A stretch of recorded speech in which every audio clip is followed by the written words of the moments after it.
Com um olhar no futuro, o Brasil vem ganhando cada vez mais destaque internacional por dispor em abundância de fontes de energia renovável, o que coloca o país em uma posição vantajosa quando o assunto é transição energética. Novas tecnologias vêm sendo apresentadas para possibilitar, principalmente, a ampliação da participação de renováveis. Uma dessas é a que possibilita gerar energia a partir de turbinas eólicas colocadas em alto mar, as usinas offshore.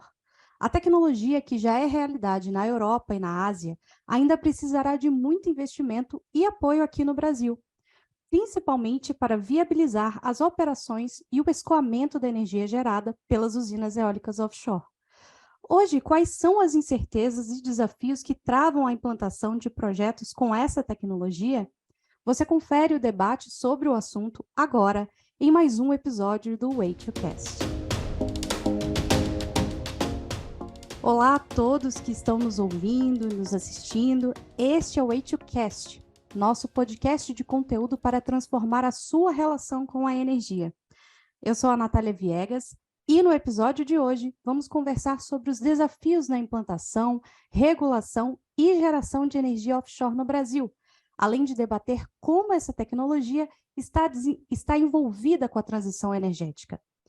O Way to Cast está disponível nas principais plataformas de streaming. Basta acessar o nosso site e clicar no menu Especiais para encontrar as plataformas e também todos os episódios. Siga-nos também nas redes sociais. Nosso @ está aqui na descrição do episódio. Também convido vocês a conhecerem a comunidade Conexão Energia, um ambiente gratuito que conecta agentes do setor elétrico para debater sobre tecnologia e energia. Bem, antes de iniciar aqui o nosso bate-papo sobre as eólicas offshore, eu gostaria de mencionar as nossas convidadas para esse episódio. A doutora Elbia Ganum, presidente da Abeólica, que vai se apresentar na sequência, a Pamela Rugoni, nossa especialista da geração, e parceira aqui do Way to Cast, e a Lara Lodge, do nosso time de marketing, que está aparecendo aqui pela primeira vez.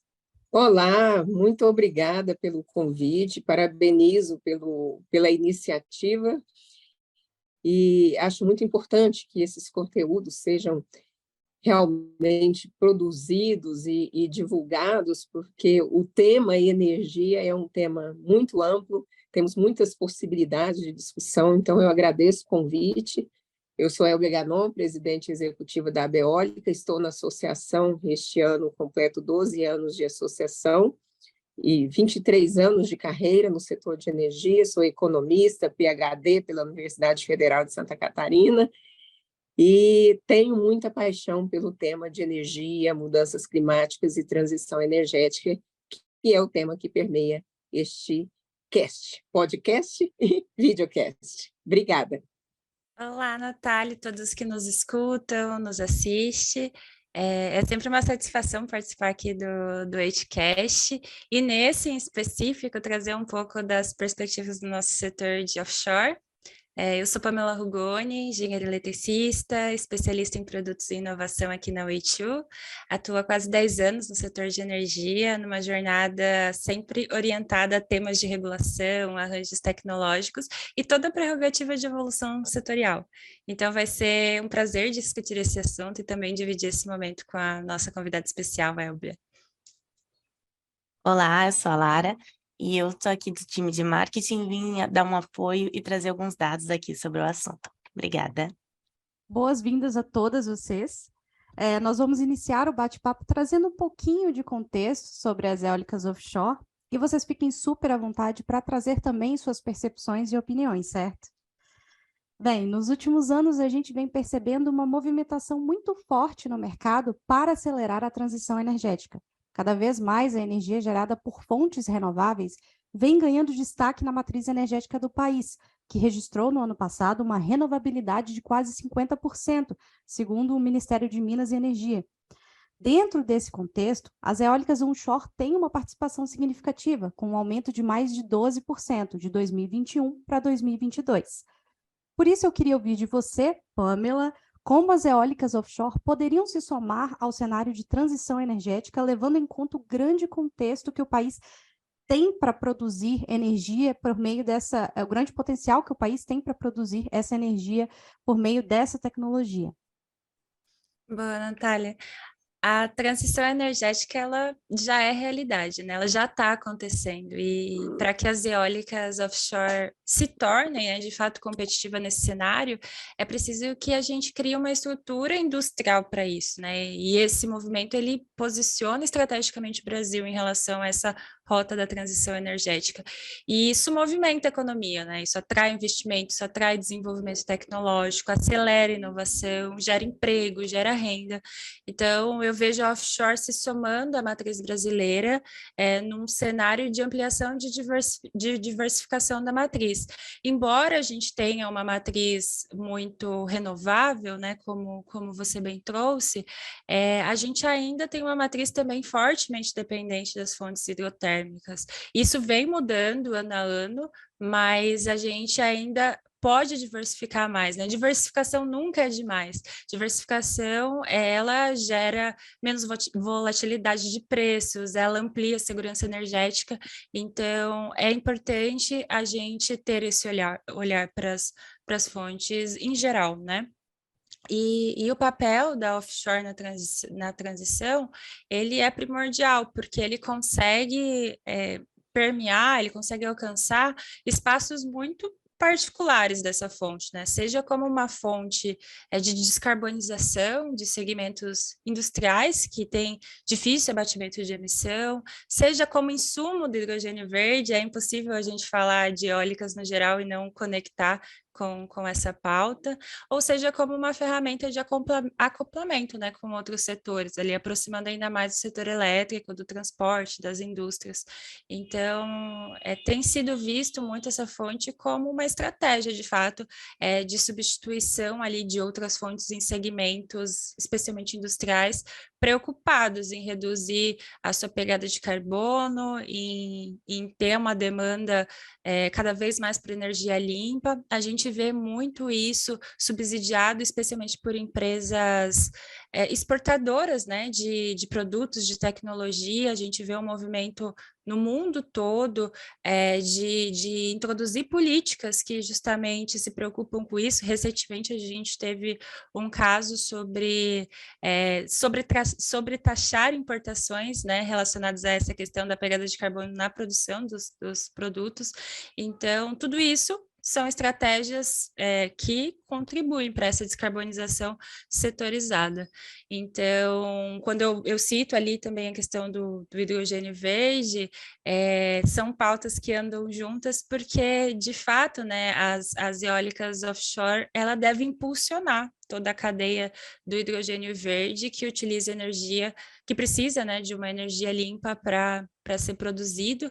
Então, não é à toa o movimento que a gente vê dos investimentos anunciados ali para a construção de plantas produtoras de hidrogênio é bem concentrado em portos, com condições de ventos favoráveis, então tudo isso está conectado. Então, eu vejo as eólicas offshore nessa posição, né, de trazer complementaridade, de trazer diversidade, e é interessante a gente falar do papel das eólicas, começar com esse assunto, porque justamente no nosso cenário nacional, a gente tem, de fato, uma matriz elétrica que já é 90%, mais de 90% renovável, né? Então, que papel que a eólica offshore vai ocupar nesse cenário? E aí, Elbia, eu queria que você trouxesse um pouco para a gente essa tua visão de por que a gente está olhando para as offshores, né? Por que a gente está falando tanto disso agora? E aí eu queria te ouvir. Muito obrigada. Bom, por que nós estamos falando sobre eólica offshore? A energia eólica, de forma geral, ela é uma tecnologia nova. Ela se tornou economicamente viável na segunda metade dos anos 90, começou a ser implementada na Europa, Estados Unidos, e no Brasil começou um pouquinho mais tarde, ali em torno de 2004, 2005, que o Brasil começou com os primeiros projetos de energia eólica, mas ela se tornou bem forte a partir de 2009, quando começou a participar de leilões. A energia eólica onshore, ela é hoje a segunda fonte de geração da matriz, é uma das fontes que mais cresce e vai ser a fonte determinante da matriz futura, junto com a solar e junto também com a energia eólica offshore. A offshore é um pouco mais nova do que a onshore, os países investiram primeiro na tecnologia de onshore, amadureceram essa tecnologia, e a partir do amadurecimento dessa tecnologia, eles começaram também a fazer investimento em offshore, e lá fora, principalmente na Europa, o principal motivo de ter feito offshore são dois. Primeiro, terreno, né? Os países são muito menores, então eles não têm um potencial onshore tão grande, esse potencial onshore se esgotou, e eles partiram para o mar. E o segundo fator, que é muito relevante, é o fator de capacidade. O fator de capacidade no mar, na Europa e em grande parte dos países, ele é muito superior ao fator de capacidade onshore, é quase o dobro. A média global de fator de capacidade não é superior a 30%, e nos parques offshore você alcança 60%, 70% de fator de capacidade. Então, esses foram os motivos pelos quais os países iniciaram fortemente os investimentos. A implementação de parque ocorreu talvez mais fortemente dos últimos 7 anos para cá, e a cada ano vem crescendo. E a trajetória da energia eólica offshore, com esse crescimento, ela traz um ganho de escala importante que faz com que seus custos sejam reduzidos.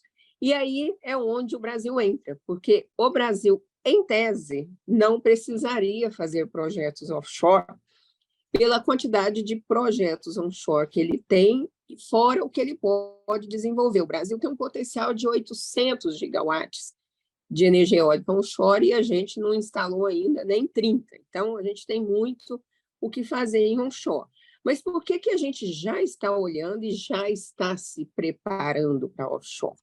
Porque a matriz elétrica e energética precisa ser altamente diversificada, seja pela segurança do suprimento, seja pela questão ambiental, social, de competitividade. Então, quando você tem uma diversificação maior da matriz, você tem uma estabilidade maior nos custos e nos preços da energia. Então, a gente tem sempre que pensar na diversificação por esses aspectos. Outro fator é a oportunidade de atrair investimento. A energia eólica offshore, ela traz para o jogo players distintos da onshore. Não temos os mesmos da onshore investindo em offshore, mas nós temos novos players, principalmente as empresas petroleiras, nós chamamos de big oils, que têm muitos recursos, que estão fazendo a sua transição energética e estão querendo investir fortemente na energia eólica offshore no Brasil. Então, é uma oportunidade de atrair investimento, de desenvolver toda uma cadeia produtiva, de desenvolver tecnologia no Brasil e potencializar outros segmentos da cadeia produtiva do offshore que venha a fazer parte da cadeia produtiva offshore, os portos, por exemplo. Então, a gente pode pensar nos portos. Então, diante dessa oportunidade que o Brasil tem, pensando na transição energética num cenário global de investimentos, é muito importante que o Brasil já se prepare para os investimentos em offshore, e é justamente isso que a gente está fazendo.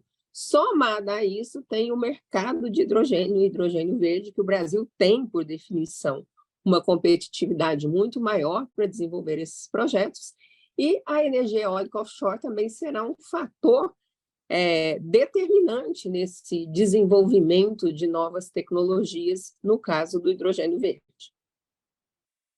E um termo que a gente escuta bastante, né, e não tem como negar, é a vocação que o Brasil de fato tem, né, para a geração eólica de forma geral, tanto onshore quanto offshore. E trago aqui alguns números, né? Hoje são mais de 7 mil quilômetros de costa, mais de 3 milhões de quilômetros quadrados de espaço marítimo e somado às condições favoráveis que a Elbia nos comentou. Então, é um potencial adicional aí que as offshores trazem de oportunidade que a gente não pode ignorar, né? A gente precisa olhar para isso e tem uma característica que é interessante, que se soma a isso tudo, que é o arranjo dos nossos centros de consumo estarem muito próximo a essas costas que têm potenciais já identificados, né?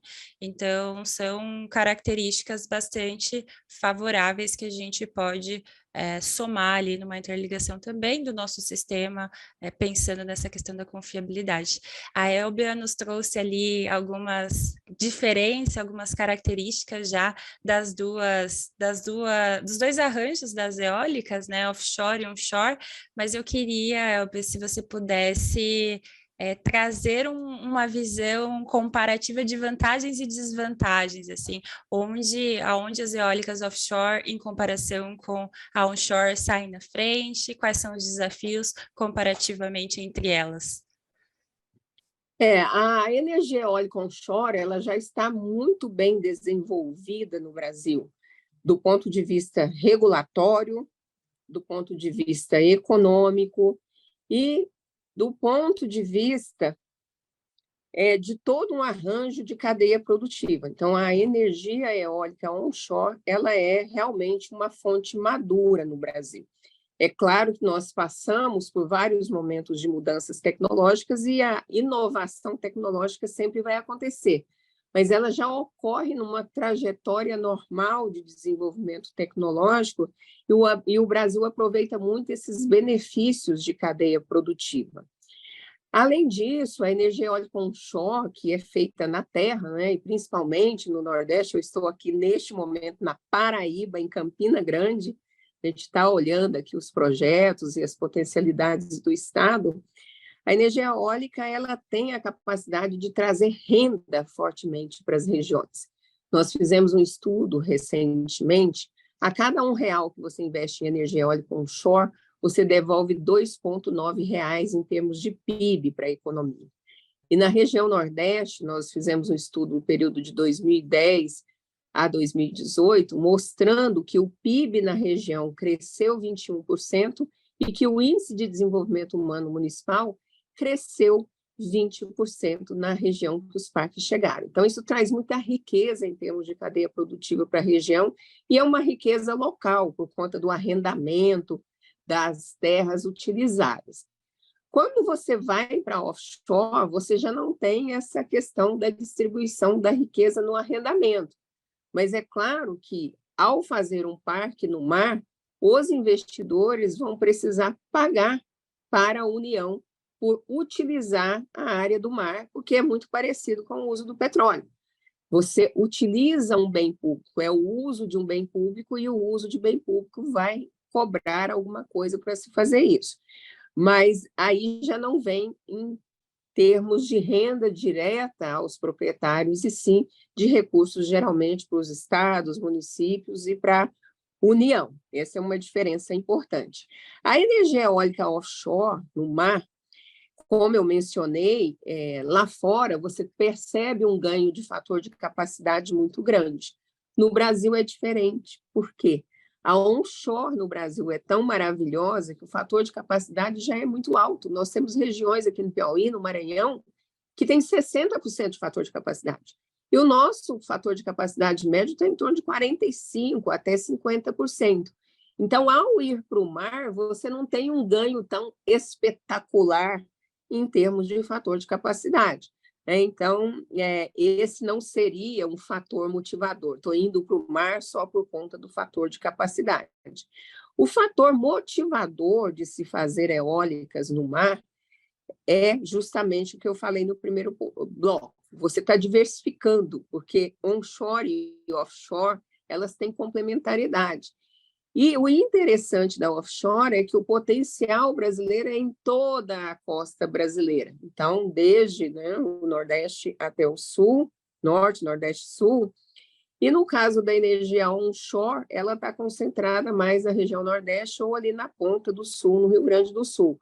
Então, a offshore a gente vai ter no Rio de Janeiro, no Espírito Santo, próximo, inclusive, do centro de carga. Então, você começa a ter outros fatores. Agora, uma coisa mais interessante da offshore é essa possibilidade de você desenvolver uma cadeia produtiva complexa que traz externalidades positivas para a indústria brasileira, atratividade de investimento, uso de recursos como portos. Então, os efeitos de cadeia produtiva de uma nova tecnologia, que é a eólica offshore, ela traz muitas vantagens para o Brasil.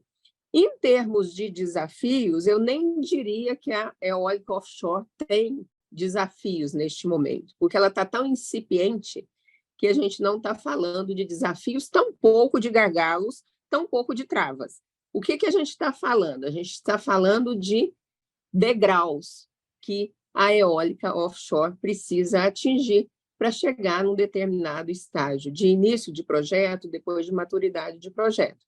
O primeiro degrau para offshore é a regulação, seja ambiental, seja a regulação comercial. A regulação ambiental está pronta e, neste momento, nós estamos trabalhando na regulação comercial, no uso de bem público. Então, hoje, o próximo degrau da eólica offshore é ter a regulação pronta.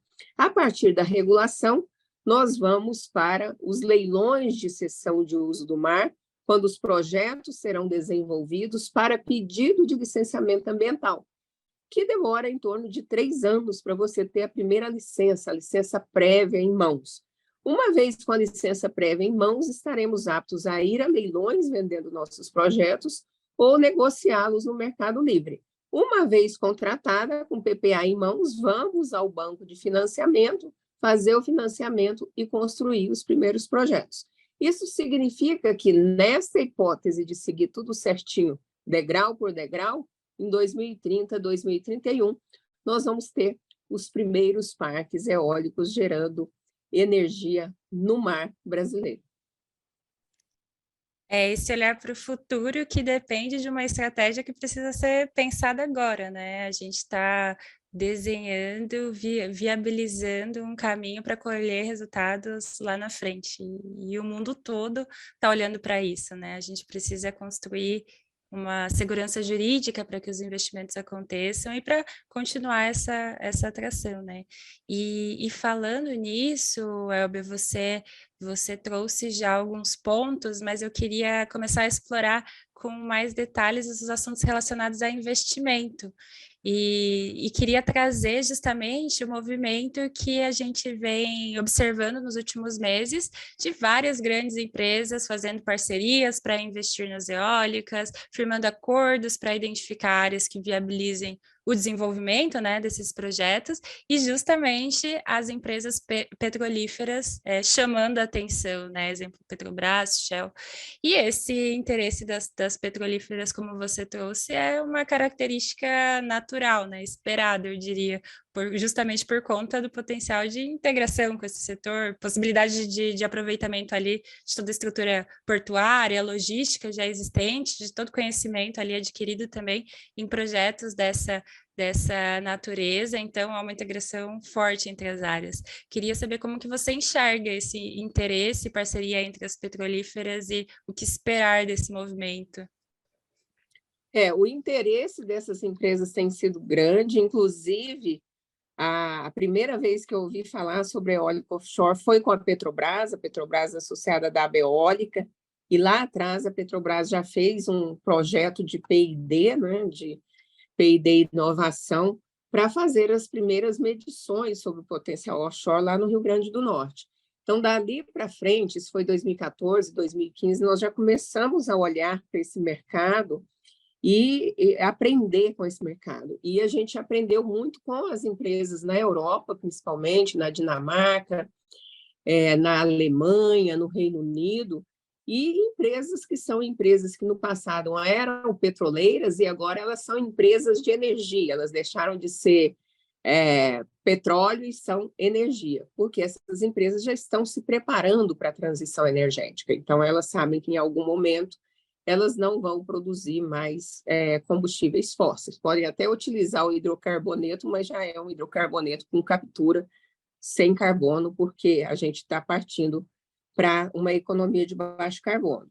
E quando o IBAMA se interessou também ali a partir de 2016 pela questão offshore e já começou a estudar e preparar a sua regulamentação, que já estava pronta do ponto de vista legal, o IBAMA preparou um termo de referência no mesmo ano que a EPE também fez o primeiro roadmap de offshore no Brasil.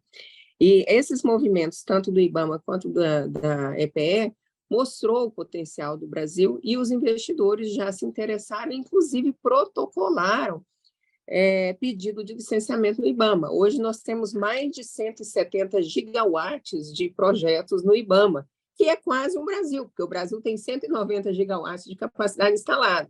Então, isso demonstra um interesse. E essas empresas, além das big energies, né, não só agora big oil, mas as empresas também que são utilities que investem em energia, como é o caso da ENGIE, da EDP, do grupo Iberdrola. Então, isso é só um exemplo de empresas interessadas. Porém, o que a legislação está demonstrando? Que antes de você ter uma regulamentação específica de como fazer a cessão de uso do mar, o IBAMA não tem condições de emitir licença, porque os investimentos nos estudos do projeto, eles são muito altos. Então, ninguém vai fazer um investimento a fundo perdido, sem saber se aquela área que ele está estudando será dele. Então, é muito importante que a gente tenha primeiro o leilão de cessão para que, de fato, esses projetos comecem a sair do papel.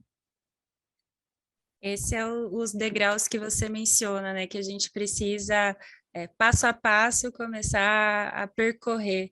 E eu acho que isso casa bem com o nosso último bloco, que é bem relacionado à parte regulatória, né? Você trouxe já uma grande fotografia de tudo que vem acontecendo e vem sendo discutido. A gente vê uma movimentação, um interesse cada vez maior, né? E hoje, como você trouxe, ainda não há uma regulamentação específica para as offshores no Brasil.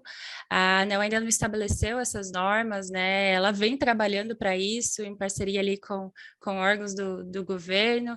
Desde 2021, a gente vem acompanhando um grupo de trabalho e é provável que, de fato, isso aconteça de forma natural à medida que os outros pontos, os outros degraus sejam percorridos. E do ponto de vista mais da agenda legal, né, a gente começou a ver esses avanços desde 2022, com os nossos decretos, com as nossas portarias, que nos começaram a trazer ali um esqueleto do que vem pela frente, né? Mas o que eu queria trazer para a gente explorar um pouquinho é, além dos decretos da portaria, da gente falar um pouquinho do marco legal, de como ele está avançando, queria que você dividisse conosco um pouco desse panorama, realmente, da regulação, política pública, tanto do histórico quanto dessa perspectiva ali com o marco legal, o que esperar por aí. Nós tivemos uma primeira manifestação de marco legal ainda no governo passado, na gestão do ministro Bento Albuquerque, que estudou muito o assunto e colocou o MME para estudar, para trazer a primeira regulamentação para os projetos offshore, e foi publicado um decreto em janeiro de 2022, e este decreto estabelece algumas portarias que devem ser publicadas ainda este ano, algumas até junho, outras até outubro. Então, é necessário uma série de portarias para regulamentar este decreto.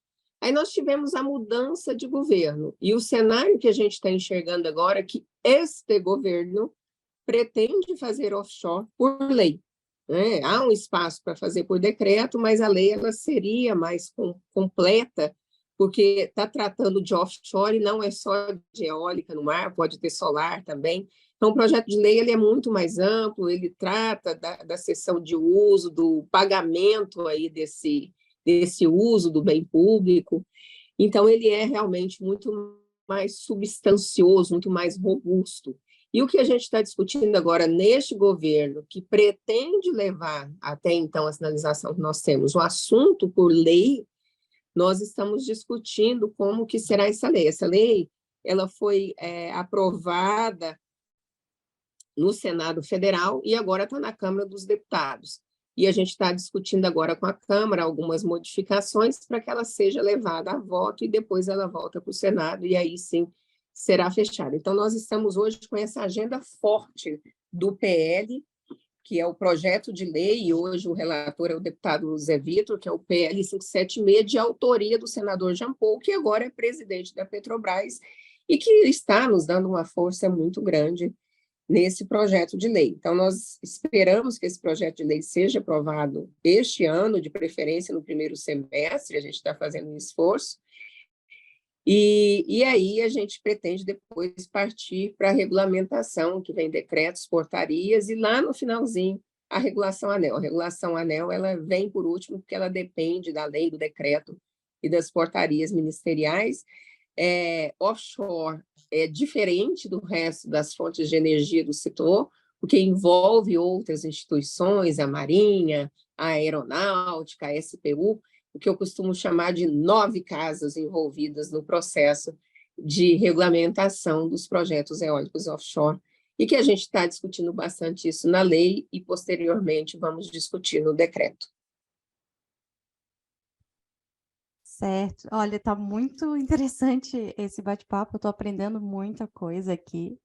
E, bem, a gente agora vai chamar um quadro aqui, vai puxar um quadro especial que a gente tem aqui no Way2Cast, que é o dado destaque. A gente traz alguns números e informações relevantes para o assunto que a gente está debatendo aqui, e hoje a gente vai contar com a ajuda da Lara Lodge, que é designer, né, e grande parceira do Way2Cast, para falar sobre os dados das eólicas offshore no mundo.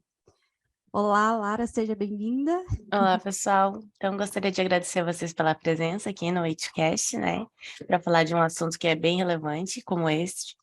E, então, hoje eu gostaria de trazer para vocês um dado expressivo sobre as eólicas offshore no mundo.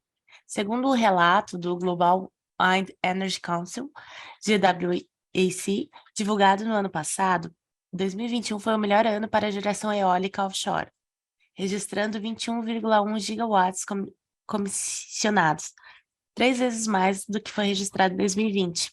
O país que liderou a geração de energia por eólicas offshore foi a China, responsável por 80% de toda a produção mundial. Diante desse cenário e considerando o potencial de geração do Brasil nessa modalidade, vocês acreditam que o país pode acabar virando protagonista mundial na geração renovável quando as eólicas offshore estiverem em operação por aqui? Eu posso começar dizendo que a minha visão é otimista, né?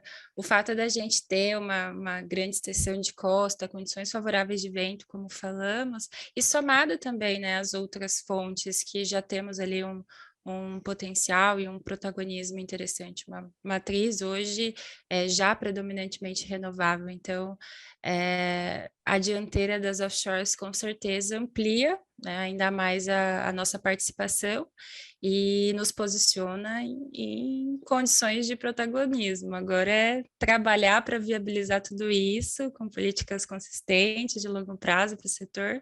Não é, Albia, qual a sua opinião? O Brasil, na realidade, ele já é um grande protagonista na produção de energias renováveis. O Brasil ele tem uma das matrizes mais limpas, o Brasil já é, por definição, um protagonista. Mas, na medida que o país coloca o seu olhar nas novas tecnologias e na oportunidade de transição energética, transformar a transição energética também com um olhar de atratividade de investimentos e de novos negócios, o Brasil pode dar um salto em termos econômicos, inclusive para crescimento econômico mesmo, no momento em que nós passamos por várias crises econômicas, políticas, sociais. Talvez em 100 anos a gente tem dito que o Brasil tem a oportunidade realmente de transformar sua economia a partir dos investimentos em energia com destaque para energias renováveis. Bia, aqui você trouxe os dados, né? 92% no Brasil já é de energia renovável, 84% da capacidade também é renovável. Então, o Brasil tem hoje, em termos de participação na matriz elétrica, 84% da capacidade instalada vem de energias renováveis, sendo 60% de hidrelétrica, e o restante é eólica, solar, biomassa e outras fontes. Em termos de geração de energia, megawatt-hora gerado, no ano de 2022, 92% da geração de energia veio de renováveis. E quando nós falamos em matriz energética, é 45% renovável, realmente tem um protagonismo em renováveis muito maior do que as demais economias do mundo. Bem, a gente já está aqui se encaminhando, né, para o final do Way2Cast, né? Eu gostaria de agradecer a vocês, né? Agradecer a presença da Elbia, que é uma grande referência no setor, né? E foi um prazer te receber aqui no podcast. Obrigada também a Pamela, que sempre é nossa parceira aqui no Way2Cast, nos apoia. E também a Lara, né, que fez a sua estreia por aqui. Então, eu queria agora, né, deixar esse espaço aberto para que vocês possam, né, deixar os seus contatos, fazer recomendações, comentários. Esse espaço agora é de vocês. Maravilha. O papo foi ótimo, então agradecer a oportunidade de participar de mais um Way2Cast e com esse tema que é tão relevante para o nosso momento atual. Foi uma troca maravilhosa, agradeço a Elbia também por compartilhar um pouquinho sobre os offshores, os desafios que temos pela frente, tanto como empresa, como profissionais, como agentes, né, do setor. Então, foi um prazer estar aqui, até a próxima. Muito obrigada, foi um prazer conversar com vocês sobre energia, sobre offshore, transição energética. Parabéns, e eu estou à disposição, sempre que me chamarem, estarei aqui.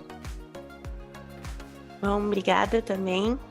Por mais que eu não faça diretamente, né, sou do setor da energia, sou aqui do marketing, mas é sempre muito bom saber e conhecer um pouquinho mais dos assuntos, então, desse setor. Obrigada, viu?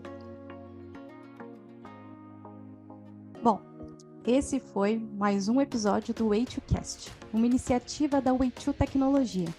Nós esperamos vocês lá nas nossas redes sociais, é só buscar por Way2 Technology, que vamos estar lá.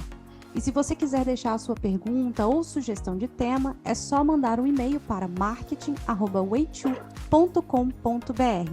Os links estão na descrição desse episódio. Obrigada, pessoal, e até a próxima.